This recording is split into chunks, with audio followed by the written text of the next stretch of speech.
itemization guide like you've never seen before. Let's see. For this video is that it's not going to be like any regular old itemization guide you've seen before. It's a free This is one that's going to answer all of the questions about general itemization that you just can't seem to find the answer to anywhere else, as well as to teach you a bunch of really cool things about your items that you didn't even realize you needed to know. Okay.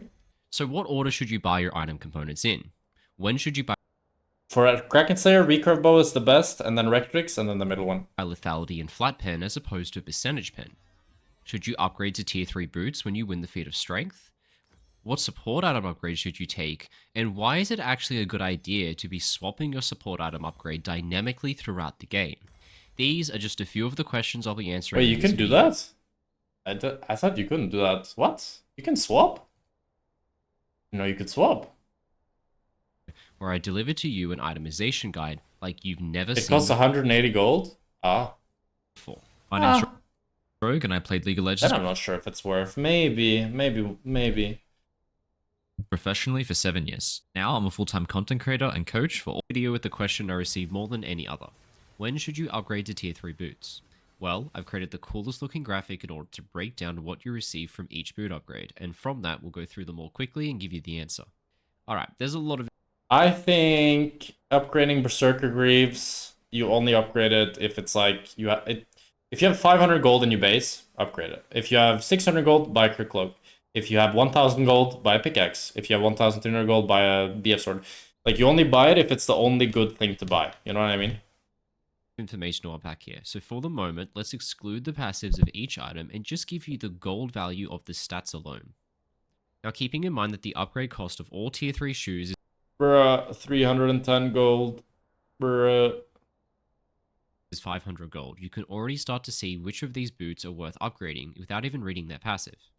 Cooldown boots, for example, are already worth buying off of their stats alone before we CD even boots are know what the pretty passive OP. does, making them an obvious must-buy as soon as possible. Movement speed boots are a second obvious upgrade here as well. Their passive increases your adaptive force based off your champion's total movement speed. With the average champion's base movement speed plus the boot's movement speed themselves, this already translates to 20 adaptive force, without even factoring in champion abilities and items that can further increase your movement speed, giving you more adaptive force. So already, in a worst case scenario, Swiftness Boost upgrade already pays for itself in terms of value. So you want to Why would he buy Yumas for this test? He should just not be playing Rammus, be playing a normal champ, but... straight away, especially if you have a movement speed steroid on your champion. Magic penetration boots are where things start to get a little more complicated. Right. You see, they don't have a special passive, but over half of their gold value Bro, goes look into how percentage fucking OP these boots are. Like, what? Magic pen, movement speed, and percent pen? Imagine if our boots gave us lethality, percent pen, and movement speed. Percentage Magic Pen is only situationally good when against opponents with a lot of magic resist, meaning it's actually a really bad upgrade early on, or in any situation really where your opponent hasn't built magic resist yet. But once your opponent does have magic resist, this upgrade becomes absolutely insane, as it's the only way to have a second percentage magic penetration item in your build. So save this upgrade for later once your opponent has a lot of MR, and then get them as soon as possible. Now we'll... You shouldn't save it that much though. You should get it after like there's only 3 first or second item. pairs of shoes to cover. The armor and magic resist shoes do basically the same thing. When hit, they grant you a shield blocking their respective damage type that scales with your champion's max health and champion level. This mechanic makes it basically impossible to find a gold value since the shield size scales with such level variance. But I did some testing, and just know the shield is pretty goddamn big, especially if you build health items, and the shield even regenerates after 15 seconds, which is super nice, meaning the defensive shoes upgrade are pretty good into their respective damage type.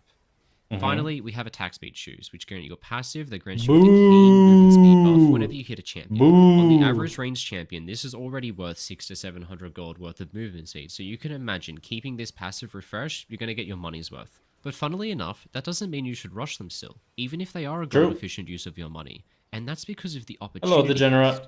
Any gold you spend upgrading your shoes is gold you didn't spend upgrading your core items, which can delay important power spikes. Specifically for ADCs, this delays big items like Infinity Edge or Armor Penetration. Imagine a situation where Dragon's spawning in 30 seconds and you're 500 gold short of completing Infinity Edge. Or because in an early sequence you chose to upgrade your boots instead of buying a component for that item. Completed items will always give you a bigger power spike than what completing your tier 3 shoes will give you, while tier 3 shoes will give you a bigger power spike than purchasing any single item component. Therefore, the best way to think about your tier 3 shoes is to treat I would say Crit Cloak can be better than the them boots, like to an be elixir honest. potion, Especially if you have the IE. biggest possible short-term power boost for that sequence. I think this is a good way to think about it, yeah. If a game-defining dragon spawns in 30 seconds and you've only got 500 gold to spare, upgrade your boots instead of buying item components. It may delay key items later, but it will give you the best possible chance to win the fight happening right now. True. Okay, to take a step back and make everything we just learned more digestible, I sorted all of the boots upgrade into 3 different categories to make it simple for you. Swiftness boots and cooldown reduction boots are just OP. You should probably buy them as soon as possible. Attack speed, armor, and magic resist shoes are all really good, and you should put some thought into getting them as soon as possible, but use them more situationally as a short-term power spike for a big fight, and don't delay core items by buying them. And magic penetration shoes are your ultimate tank killing up. But I don't understand how he says this is so situational, because it also gives 4 flat pen, and percentage pen is still good, even if the enemy has like not that much MR, and it gives movement speed. I think like these boots go in overpowered, I think. I don't see how they're so situational. Correct. I disagree. You should hold off on buying them early until you've got a tank standing in front of you. Just Moving on. Most of the time, by the time you're going to be upgrading your boots anyways, it's going to be later in the game. It's not like you're buying these boots before you've even completed your first item. Like after your second item, you should always finish the Sork shoes, I think. Talk about some of the cool stuff that I've never really seen explained before by anyone, really. To start with, what order should you build your item components in? For Kraken Slayer, Recurve Bow first, Rector second, and then Hearthbound Axe third. Simple answer is prioritize the stats that your abilities scale off of. For some niche cases like Asante or Remus, this may mean prioritizing armor since that's what you scale off. But for most champions, this will be attack damage, ability power, I'll link the video after we finish the watching 3 it. core stats of the game. So you always want to buy these components first when building your items in order to make the number on your ability go up. Number Which on its ability go own up? is already Sounds a good. rule, but what's most important is that this actually gives you more efficient mana to damage ratios on your abilities. For example, let's say I'm playing Xayah and I want Okay. to rush a Kraken Slayer. No. My Q does a base damage of 90 Don't do damage and that. costs 50 mana. If I spend 700 gold and buy a recurve bow for attack speed, my Q still does 90 damage and costs 50 mana. But if I instead spend the same 700 gold to instead buy 2 longswords, my Q now does 110 damage, but still only costs 50 mana, making my spells more efficient, and thus I'm less likely to run out of mana, since my spells hit harder for the same amount of mana cost. Yeah, this is stupid. This is true, but it's stupid. Like, what he said is not false, but it's not the way you should look at it. You're playing an ADC. Your Recurve Bow makes your auto attacks do more damage. Like, Recurve Bow is the best ADC component in the game. It is. Especially on champions that do a lot of auto attacking. Xayah is a bit of a mixed ground, right? She's more of, like, she's kind of a caster and also an auto attacker. That's also why we don't want to go Kraken Slayer on Xayah. We want to go Essence River or Yuntal. So, kind of would be different. But for example, on Xayah, you would want to get Yuntal if you can. If you can get BF Sword, and if you can't, then you'll probably pivot towards Essence River. Getting a pickaxe early. Mana, making my spells more What the fuck? Def not QA didn't time out on Sintemon. Oh my god, I'm gonna have to shoot him. Goodbye, Sintemon. Bye-bye, Sintemon. Bye-bye. Bye-bye. My support, guys. This is my support! Bye-bye. My Vinny _ long time no see. Hello, Minty. Thank you for the 9 more months. efficient, and thus I'm less likely to run out of mana, since my spells hit harder for the same amount of mana cost. This means on major I mean, I do agree that, like, you should, like... But I don't know. It's like, what about Oni champs? It's just... it's a bit too simplified. choose, buying ability power is in a lot of ways a better way of not running out of mana than buying mana as a stat itself is. Now, bringing us back to our Xayah example, buying attack damage instead of attack speed is going to be better for our Xayah player for an additional reason, and that's because of multiplicative scalings. Now imagine you're playing an AD assassin like Zed or Talon. What are the stats in your items that you're going to be predominantly building? That's going to be attack damage, that's going to be lethality as well, and it's probably going to be cooldown reduction. Okay. Alright, so think about how these scale together. If you buy attack damage, you do more damage with your spells. Yeah. But if you buy cooldown reduction, you get to use the spells more often. And since you have attack damage, they do more damage. Therefore, a mix of the two has a multiplicative scaling with each other. Okay. That is why ADCs who build crit items are so good in the late game. If you're a crit ADC, what are the stats that you build? You build Crit, attack damage, attack you build damage. attack speed, you build crit, and you build armor pen, usually a percentage type. True. Okay, think about the multiplicative scalings like this. When you buy damage, your attacks deal more damage. When you buy attack speed, you attack faster for more damage. When you buy crit, the crits are bigger because of your attack damage, and you attack more often, critting more often because of attack speed. Whoa. When you buy percentage armor pen, it works on your crits to amplify them. It happens more often with attack speed, and it happens in a bigger number with attack damage. Crit Whoa. ADC scale well into the late game because they have 4 different types of multiplicative scalings, while when you think about assassins, they spike early and with every item buy because they only have 1 or 2. Boom. This leads to my absolute favorite That's true, yeah. itemization tip for ADCs. If I'm playing Jinx, I already get attack speed from having lethal tempo as my keystone and from my Q. If I'm fed, it's likely I'm also going to be able to get a kill early into a teamfight and proc my passive, giving me even more attack speed. On top of that, if I have a support like Renata or Lulu who can give me more attack speed, all the better. With our Jinx player already having received a huge amount of attack speed from 4 different sources, she already has enough attack speed. Bro, right she now. has 3 stacks of passive. Like, yeah, I agree, you don't need to always go steal item on Jinx, but come on. We can entirely skip the need to build a dedicated attack speed item, and instead rush buying items like Infinity Edge and Armor Penetration item first. That way, we maximize our attack damage, crit, and armor pen since we already have... Also, the thing is with Hurricane just has such insane application with her rockets, so it's like, it's just a bit situational. It's just like, yeah, it's just... It's missing, this video is missing a bit of nuance, I would say. It's missing a bit of nuance, and it's pissing me off. Like, for example, with the Sai example and now with this example, because you need to consider when items are situationally strong, like, for example, Hurricane, if they're grouping up, then it's like, boom, so insane good. That way, we can hit the critical mass with having... It's not just about the attack speed. 4 multiplicative scalings now bouncing... You also need to think about, do you need defensive items, you know, because Hurricane can often be kind of a luxury, you know? Like, you don't need Hurricane, but you need IE and you need LDR, and you need a first item. And then you maybe need a defensive item, maybe you need GA, for example. Which will essentially make you come online an entire 1 item faster now that you have all of your multiplicative scalings ticked off. Moral of the story, your Lulu support is just another glorified attack speed item. I'm sorry support means you're literally just a dagger to an ADC now. True. Now knowing situationally when you at least they're useful, huh? Penetration items like this is going to be my next tip. This is something I already talked about in an older video in which I had a really good explanation into the topic, so instead of recreating it all, I'm just going to play you a small segment from that video for you here. Since it's appropriate to the topic of this video, I just need to include it. What when was leveling up, most champions gain about 3 to 4 armor per level, but will only gain about 1 magic resist. What was this? Now knowing situationally when you should build early armor penetration items like this is going to be my next tip.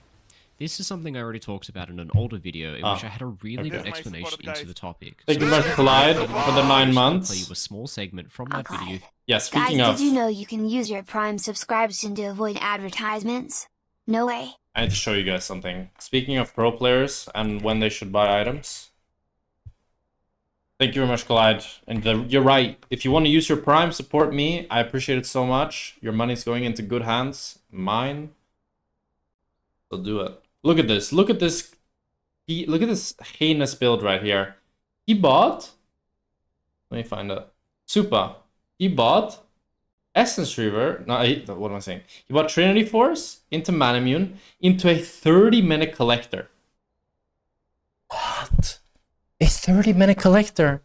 I beg you, Supa, calculator, bro.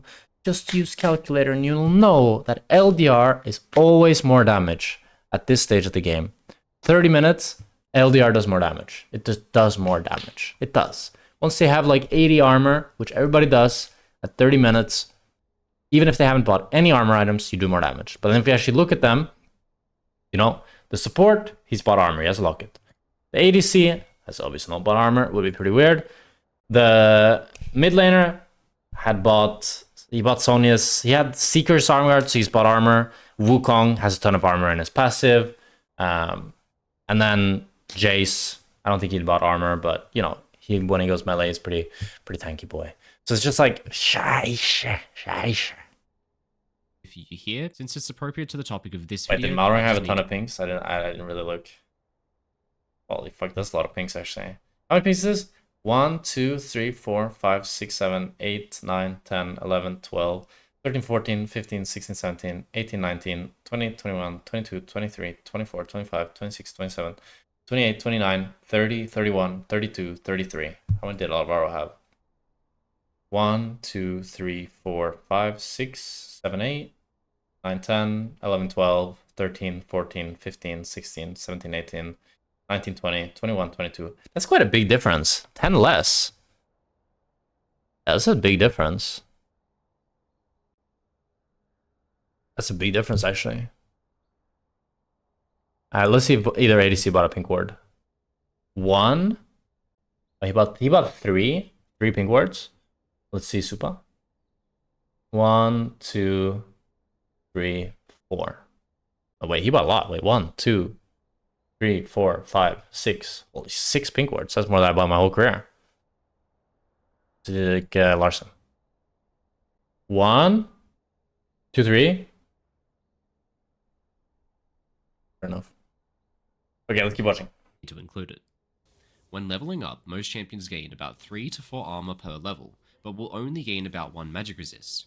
This means that by the time they hit level 18, most champions only gain about 20 extra magic resistance, but will gain about... You can see, like, look how much armor this Ashe has, level 18. Like, bro, please don't tell me Collector is good here. Like, don't tell me. Don't tell me putting this. them at just over 100 armor. 100 armor gives you a 50% reduction in physical damage taken, so at this level, you need to have a percentage armor penetration item even on assassins, since even the enemies with no defensive items at high levels will become tanky against physical damage just from their high base stats. Whereas if you're a magic damage dealer, you can hold off on buying avoid stuff until later when the enemy actually buys defensive items, since magic resist growth is just so low. The last thing to consider here is how fed you are. An ADC player who is extremely fed can sometimes delay their armor penetration item until their 4th item, since one of the main reasons that they need to build armor pen is to combat the high amounts of armor their opponents gain through level ups. But this is most likely unnecessary, since they'll be outpacing enemy level ups and finishing items more quickly because of the fact that they're fed. But in games where the ADC player is behind in gold, you'd likely need to build that armor penetration as your 3rd item, since if you delay it, there will likely be a massive stretch of the game where you simply deal no damage, as you'd be hitting enemies with 100 plus base armor, whilst yourself having no armor pen until extremely late. Hopefully you guys don't mind me reusing my older work. It felt appropriate to include this tip in this video about itemization, but I just really didn't want to have to remake everything when I've already done it before. So anyway. It's all good, bro. It's good. Now for good a couple content. quick tips that don't require me doing any more math. Thank God, I am quite sickly frank of doing math after this video. Holy crap. I'm quite sickly frank. If you get Elder Dragon, it's a really good idea to buy a damage over time item like Leandri's next time you recall. The damage over time effective items will constantly reapply the burn of Elder Dragon, making it last way longer and dealing a ton more damage. I don't think I can buy Landry's on Aphelios. With just 1 NEQ, I managed to get 3 Elder Dragon executes because of this damage over time effect reapplying the Elder so often. Another kind of obvious but grossly underlooked component of taking neutral objectives like Atachan and Baron is that taking Atachan and taking Baron gives you an absolute ton of ability power.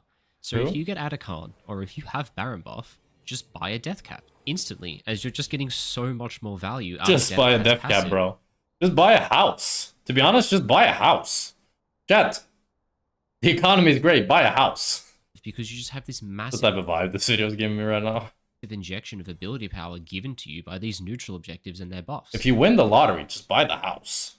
Buy the fucking house, please. Now let's talk about support item swapping, and this one still surprises me because there are just so many people that don't know you can swap your support item for a different one at any point. I did not know that. Just go back to base, sell your support item in the shop, and rebuy the new one with the upgrade that you want to change to. You only lose 120 gold in the process, so it's not costly at all, and there are a ton of situations where you should be swapping your support item mid-game. I honestly swap support item mid-game in about 50% of games I play, since the best support item for a situation most likely will change mid-game, so you shouldn't be attached to the first upgrade you chose. So why should you swap support item? Well, that's due to one of the simplest itemization rules in League of Legends. When you are behind, you cannot afford to itemize defensively. As a mid laner, for example, when you are 0-3 and you buy a Zhonya's as your second item to not die more, you become utterly useless instantly. If you already lack damage because you're 0-3 and behind in gold, and you start buying defensive items like a Zhonya as to not die more, there's no real point being alive anymore because you That's just true, don't but at the same time, TF is a pretty bad example because he like applies CC, you know, so he can always be useful just through that. But deal yeah, damage, so you're useless. On the other hand though, when you're ahead in gold, itemizing to be slightly tankier is a really good idea. If you already have enough damage to kill the enemy, you can instead itemize to be a little bit tankier in your build to give yourself some wiggle room in case you mess up so that you don't get one shot. Carries and bruiser champions use this exact logic all the time, and you should follow that logic as well with your support item build. Let's say I'm playing a game of Nautilus support. At the moment my support item upgrades, my team is down by 5 kills. Well, when you're losing, you probably lack damage, and so it's best to compensate a little by buying a Blood Song in order to amplify your team's damage so you can try to get kills and make a comeback. Another thing to note is that when you're down in gold, generally playing a team fight front to back doesn't work anymore since the enemy will just simply kill your frontline first. yeah. Which makes this support item even better, since most team fights the win con is going to rely on us diving a fed enemy carry and killing them, which makes this support item upgrade the best to do so because it Should probably just get a def cap though, yeah. I should probably just buy a def cap. If you want to do more damage, probably just buy it. helps us do that. Now fast forward and imagine it's 10 minutes later into the same game. We've somehow managed to make a comeback and we are now winning. We're up 5,000 gold and are definitely going to be winning front to back team fights as a result of that. Sure. Not only does our team now have enough damage, and so the general rule of pivoting to build more defensive with your items is just a good idea now, but the win condition of our team fights has changed entirely. Oh, you just No gotta longer chill. do we have to kill the fed enemy carry, we have the fed enemy carry, and so we just win fights front to back. All we have to do is play to keep our carry alive and kill the closest target to us, whatever that is. And so it's a good idea to sell your offensive support item and instead buy a defensive one, True. most likely Celestial Opposition or possibly Solstice Slade, since they both better play towards the game state that we're now in. Of course, the same is true in the inverse. If you have a defensive support item to start with, and then your team throws the game and gives Baron, you're probably going to have to play the next fight to try and kill the enemy carries. So sell your defensive support item and buy the aggressive one so you have a better chance at killing the carries and making a comeback. So don't always feel like you have to stay married to the first upgrade you I wonder how much this actually like is useful. You know what I mean? Like, does it actually matter if at 30 minutes you have Blood Song to do damage? I don't know. choose. You can always swap to another one if the situation demands it. Thanks for watching the video, guys. Now, going forward, you're going to see... I feel like Blood Song is really OP at like minute 10. But like minute 30, you're not going to do much damage anyways. It's hard to say. I mean, it's a good video. It's always interesting to learn new things. This guy is really good, to be honest. This guy's really good. I gotta say, this guy's really good.